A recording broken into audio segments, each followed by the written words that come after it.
뉴스 속 경제 이슈는 더 쉽고 깊게, 최신 고용 동향은 더 빠르게 전해드리는 고용브리핑 365 시간입니다. 한지 기자와 함께하겠습니다. 어서 오세요. 네, 안녕하세요. 네, 오늘은 어떤 이슈를 준비하셨나요? 네, 오늘은 좀 자영업자 이야기를 들고 와봤는데요. 요즘 수도권은 밤 9시면 거리가 참 썰렁합니다. 썰렁한 거리만큼 속이 타들어가는 자영업자들. 이제 더는 견딜 수도 기다릴 수도 없다면서 계속해서 거리 시위를 진행 중인데요.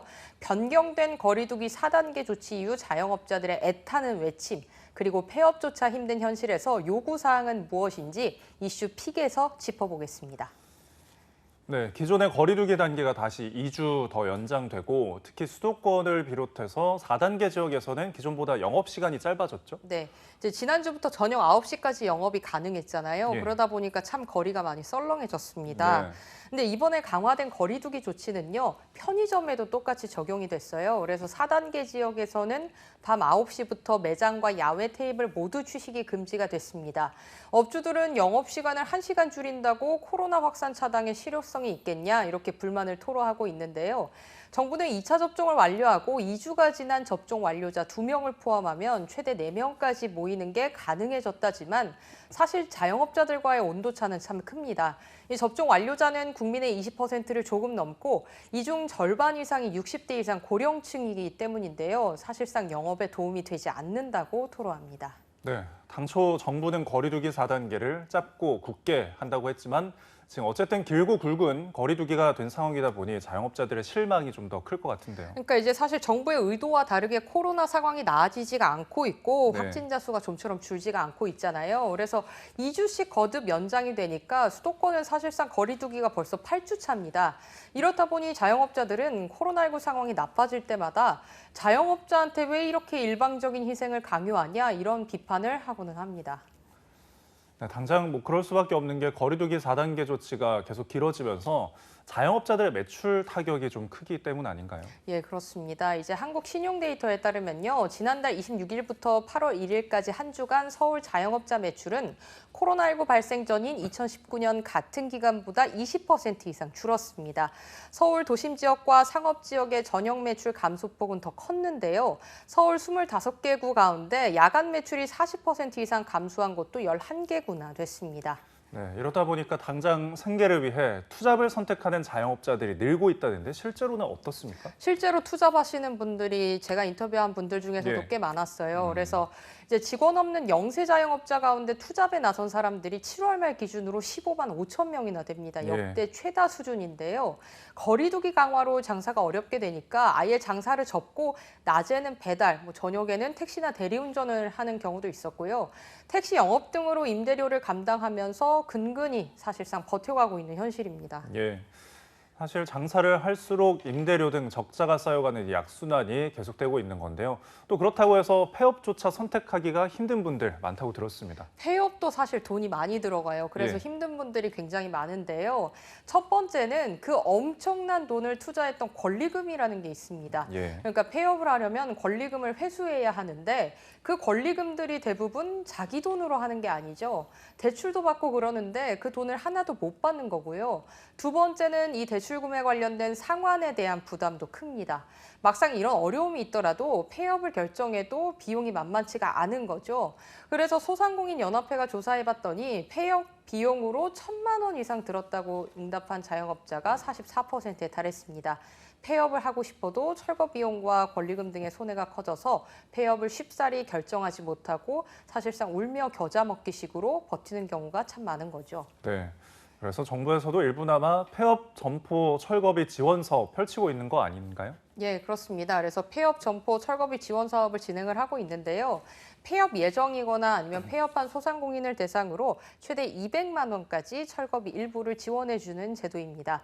중소벤처기업부 자료에 따르면 올 들어서 지난달까지 폐업 점포 철거비 지원 신청 건수는 12,000여 건에 달했다고 합니다. 지난해 같은 기간보다 2배 이상 늘었다는데요.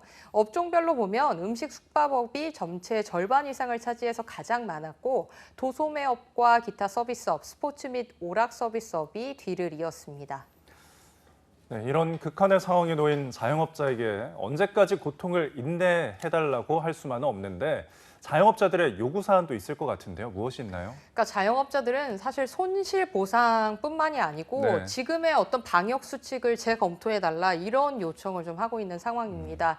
현재처럼 정부가 무조건 영업 시간을 줄이거나 닫도록 할 게 아니라 영업을 할 수 있도록 하는 이른바 위드 코로나로 방역 패러다임을 바꿔야지 이제 생존이 가능하다는 겁니다. 네, 하지만 업주들의 바람과는 달리 현재 확진자 추이라면 쉽지 않은 상황이라는 정부도 고민이 클 것 같은데요. 예, 그렇습니다. 사실 지금 네 자릿수 확진이 50일이 넘게 지속이 되고 있잖아요. 네. 그래서 이제 이런 상황에서 이제 수도권에서는 식당과 카페 등을 중심으로 집단 감염이 여전하기 때문에 정부도 참 고민이 클 것 같습니다. 예. 곧 추석을 앞두고 정부가 방역의 고삐를 더 바짝 쥐어야 한다는 지적도 나오는데 앞으로는 어떻게 진행이 될까요? 예, 이제 당분간은 확산세를 잡기 위해서 거리두기 강화가 좀 불가피한 상황인데요. 전국 자영업자 비상대책위원회는 업종별 방역 수칙을 재정립하라면서 전국적으로 정부 규탄 차량 시위를 개최하겠다고 예고해서 앞으로도 갈등은 계속될 것으로 보입니다. 네, 한컷 이슈 오늘은 어떤 걸 들고 오셨나요? 이 부분도 제가 참 취재를 많이 하는 거예요. 네. 최근에 이제 마트에 가서 10만 원을 주고 마트에 간다. 아, 예. 그러면 똑같은 물건을 담아도 예전보다 참 물건 담아도 살 게 별로 그렇죠. 없습니다. 장 많이 보시나요? 장이요. 저는 요즘 이제 10만 원 하면은 진짜 살 게 없더라고요. 뭐 고기랑 뭐 이렇게 맞아요. 유제품 담으면은 가벼워요. 장바구니가. 맞아요. 예. 그렇습니다. 이제 왜냐하면 물가가 참 많이 올라서 그렇습니다. 1년 사이에 계란이 57%, 마늘이 뭐 46%, 고춧가루는 34%나 올랐고요. 고기값도 뭐 쇠고기, 닭고기, 돼지고기 할 거 없이 다 올랐습니다. 이 문제는 이제 필수 소비인 먹거리 물가를 줄이는데 이제 이렇게 한계가 있다는 거죠. 이렇다 보니까 우리나라 사람들은 식료품비로 한 달 평균 37만 원이나 쓰고 있었습니다. 네. 물가가 올랐어도 체감도는 그 소득에 따라서 온도차가 클 것 같은데요. 어떤가요? 그렇습니다. 이제 소득에 따라서 미치는 영향도 좀 달랐습니다. 소득 상위 20%인 고소득 가구는 식료품비로 54만 원을 썼습니다. 예. 1년 전과 비슷한데요. 반면 하위 20%인 저소득 가구는 그 절반도 안 되는 24만 4천 원을 썼습니다. 1년 전보다 12%나 늘어난 거죠. 다 줄여도 먹을 걸 줄일 수는 없으니까 식품 물가가 똑같이 올라도 그 타격은 저소득층이 더 큰 겁니다. 그 결과 저소득 가구의 경우는 1년 전보다 소득은 줄고 지출은 늘었습니다. 저소득층만 그렇다고 해서 팍팍해진 건 아닙니다. 2분기 적자 가구 비율은 1년 전 20%에서 올해 24.4%로 늘어났습니다. 네 집 중에 한 집은 적자라는 이야기입니다. 네, 손해를 보면서도 버틸 수밖에 없는 자영업자들을 위한 좀 더 근본적인 지원책과 실효성 있는 방역 대책의 조화가 필요한 시점이 아닐까 싶습니다. 오늘도 한지혜 기자와 함께했습니다. 감사합니다. 네, 고맙습니다.